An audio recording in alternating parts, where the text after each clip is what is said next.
जय Shri Krishna. गीताधाम Gurukul online classes में आज क्लास 11th आर्ट का राजनीति विज्ञान अध्याय है 10 भाग है अ जिसका अध्याय 10वां है संविधान का राजनीतिक दर्शन। पहले हमने पढ़ा था कि संविधान के क्या क्या है जो जीवंत दस्तावेज में कौन कौन से उसके नैतिक मूल्य हैं उसके बारे में। आज हम पढ़ेंगे संविधान कैसे राजनीतिक दर्शन। तो वो कहते हैं कि संविधान लोकतांत्रिक बदलाव का एक साधन है। लोकतांत्रिक देशों में अगर कोई बदलाव करने का तौर तरीका है तो वो है संविधान। क्या है? संविधान। संवैधानिक तौर तरीकों से किए गए बदलावों को वहां की जनता और वहां के समुदाय स्वीकार करते हैं और वही बदलाव लंबे समय तक चलते हैं। तो पहले जो हमने अध्याय में ये संविधान के अर्थ और एक अच्छे संविधान की जरूरत के बारे में पढ़ा, इस बात पर व्यापक सहमति है कि संविधान को अंगीकार करने का एक बड़ा कारण है कि सत्ता को निरपेक्ष होने से रोकना। हमने संविधान को अंगीकृत क्यों किया? अंगीकृत क्यों किया? क्योंकि इसमें सत्ता को निरपेक्ष होने से रोकना था। निरपेक्ष होने से रोकना था हमारा उद्देश्य।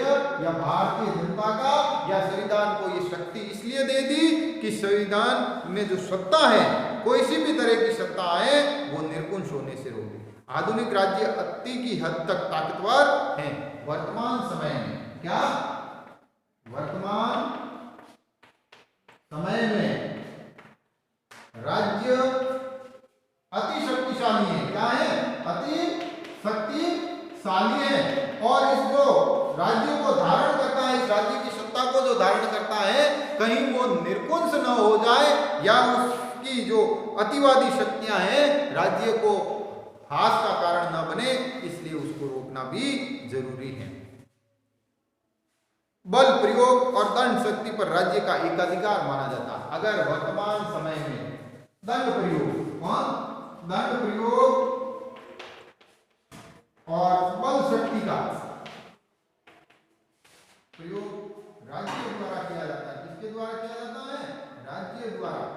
बाकी कोई इसका प्रयोग पुराने समय में तो जो समुदाय दंड का या जो कबीले थे दंड का प्रयोग करते थे, या जो समुदाय थे वो शक्ति का प्रयोग करते थे। वर्तमान लोकतांत्रिक देशों में या आधुनिक राज्य में इसका प्रयोग सिर्फ राज्य ही कर सकता है या सत्ता द्वारा ही इसका प्रयोग किया जा सकता है। अगर ये शक्ति किसी अतिवादी व्यक्ति को प्राप्त हो जाए तो फिर जो राज्य जैसी संस्था को जो हास होना पड़ सकता है। इसलिए है जो राज्य में बदलाव के लिए है जो लोकतांत्रिक तरीके होने चाहिए या संविधान द्वारा सीमाएं निर्धारित की जानी चाहिए। अगर राज्य गलत हाथों में पड़ जाए तो क्या होगा? भले ही इन संस्थाओं के निर्माण में हमारी सुरक्षा और भलाई के लिए किया गया, परंतु ये बड़ी आसानी से हमारे विरुद्ध कार्य कर सकती है। राज्य की शक्ति का दुनिया भर का अनुभव ये बताता है कि अधिकांश राज्य कुछ व्यक्ति अथवा समूह के हितों को नुकसान पहुंचाने की दिशा में काम कर सकते हैं।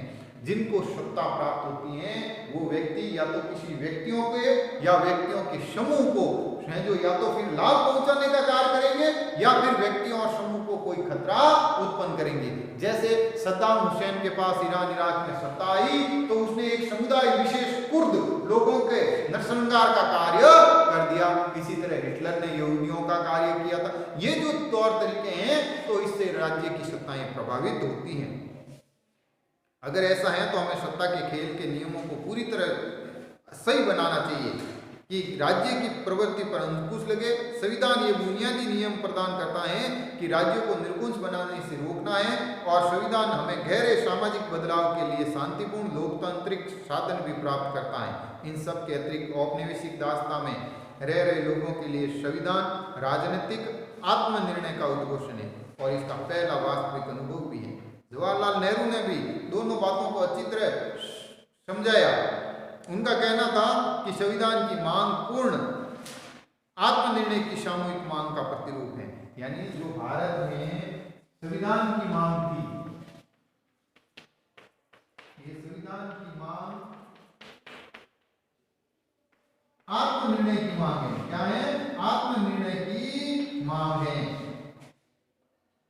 लोगों की मांग थी अपने खुद के निर्णय के लिए, किसी संविधान सभा के लोगों का कार्य ये नहीं था, क्योंकि सिर्फ भारतीय जनता के चुने हुए प्रतिनिधियों से बनी संविधान सभा को ही बगैर बाहरी हस्तक्षेप के भारतीय संविधान बनाने का अधिकार है। और दूसरे में नेहरू ने दलील ये भी दी थी कि संविधान सभा सिर्फ जनप्रतिनिधियों अथवा योग्य वकीलों का जमावड़ा भर नहीं है, बल्कि ये स्वयं में राह पर चल रहे एक राष्ट्र हैं जो अपने अतीत के राजनीतिक और सामाजिक ढांचे के खोल से निकलकर अपने बनाए गए आवरण को पहनने की पूरी तैयारी कर रही है। यानी उन्होंने पहला तो ये कहा कि संविधान की मांग आत्मनिर्णय की मांग है और किसकी? जनता की। और दूसरा बात उन्होंने कही थी संविधान सभा के बारे में। किसके? संविधान सभा के बारे में। कहा कि ये कोई समूह नहीं है। क्या नहीं है? ये समूह नहीं है, ये स्वयं में राष्ट्र है। क्या है? स्वयं अपने आप में एक राष्ट्र है। क्या है? राष्ट्र है जो अपनी राह पर चल रहा है, अर्थात उसके जो भविष्य क्या है वो राष्ट्र खुद तय कर रहा है। अपने आप को संविधान सभा ने एक राष्ट्र समझा। उस राष्ट्र की क्या आवश्यकताएं हैं, क्या उसकी मांगे हो सकती हैं, क्या उसका भविष्य हो सकता है, क्या उसके जो शंकाएं हो सकती हैं, उन सब का निर्णय और समाधान है जो उन्होंने राष्ट्र होते हुए करा। भारतीय संविधान का निर्माण परंपरागत सामाजिक ऊंच नीच के बंधनों को तोड़ते हुए स्वतंत्रता, समता और न्याय के नए युगों में प्रवेश के लिए था। इस नजरिए से हमें संवैधानिक लोकतंत्र के सिद्धांतों को पूरी तरह से बदल कर रख देने की क्षमता है। इस नजरिए के अनुसार संविधान की जो मौजूद सत्ताहीन शक्ति की पर अंकुश ही नहीं लगाती, बल्कि जो परंपरागत तौर तरीके सत्ता से दूर रहे उनका सशक्तिकरण भी करना था। और दूसरी बात ये थी कि जो परंपरागत रूप से सत्ता से दूर रहे। क्या रहे? सत्ता से कुछ लोग दूर थे, जैसे महिलाएं थी, ग्रामीण लोग थे, दलित और पिछड़े थे, वो लोग दूर थे, उनको दूर नहीं करना था। अब संविधान के जरिए, किसके जरिए? अब संविधान के जरिए उनका सशक्तिकरण करना था। क्या करना था? सशक्ति, उनको मजबूत बनाना था, उनको आसंगित नहीं करना था, उनको भरोसे में लेना था। ये राजनीतिक हमारा रूप था। दूसरा है, हम संविधान सभा की ओर मुड़कर क्यों देखें?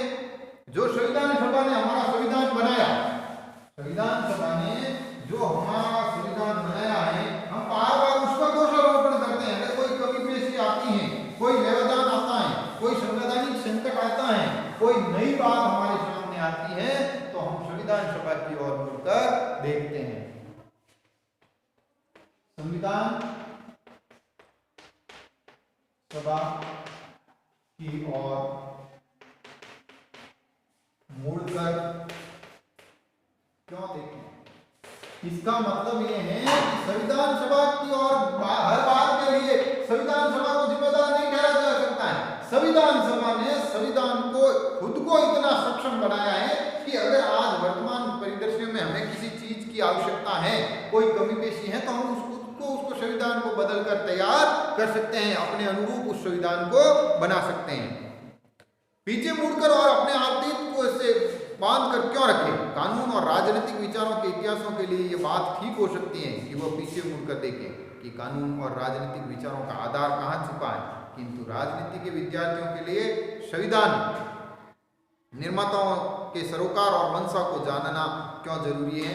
क्यों नहीं बदली हुई स्थितियों पर गौर किया जाए और इस बात की भी परिभाषा बनाई जाए कि संविधान किन परिस्थितियों में सही गलत का फैसला दे सकते हैं। इसका उदाहरण, यानी हम कानूनी रूप से तो ये देख सकते हैं कि पीछे क्या हुआ, लेकिन राजनीतिक रूप से हम ये नहीं देख सकते हैं कि पीछे क्या हुआ, क्योंकि राजनीतिक रूप से पीछे देखने का मतलब है कि आप सिर्फ बंधे बंधाए हैं। नए तौर तरीकों में हमें रहना होगा, नए तौर तरीकों में हमें कई चीजें हैं जो लिहाज से नहीं भी आ सकती हैं। अमेरिका का उदाहरण लें, वहां संविधान 18वीं शताब्दी के उत्तरार्ध में लिखा गया। उस युग में मूल्यों और मानक का इस्तेमाल 21वीं सदी से करना बेतुक है। अमेरिका का संविधान 200 साल पहले लिखा गया। उन 200 साल पहले को अगर हम 21वीं सदी से जोड़ें तो कहीं इसका पैरामीटर नहीं तय होगा। 21वीं सदी और 200 साल पहले लिखा हुआ 18वीं सदी में है जो बहुत बड़ा अंतर है, उसको हम उससे नाप तोल नहीं कर सकते। बहरहाल हिंदुस्तान की स्थिति अलग है। यहाँ संविधान निर्माताओं ने समय कि जो स्थिति थी, हम लोग जिन परिस्थितियों में रहते थे उसको कोई क्रांतिकारी बदलाव नहीं आया। मूल्यों, आदर्शों और अवधारणाओं के लिहाज से हम संविधान सभा की सोच और समय से अलग नहीं हो सकते हैं। हमारे संविधान का इतिहास अब भी हमारे वर्तमान इतिहास में ही निहित हो सकता है। हो सकता है कि कुछ कानूनी और राजनीतिक व्यवहार बर्ताव के पीछे असली बात है हम उनको भुला दिया।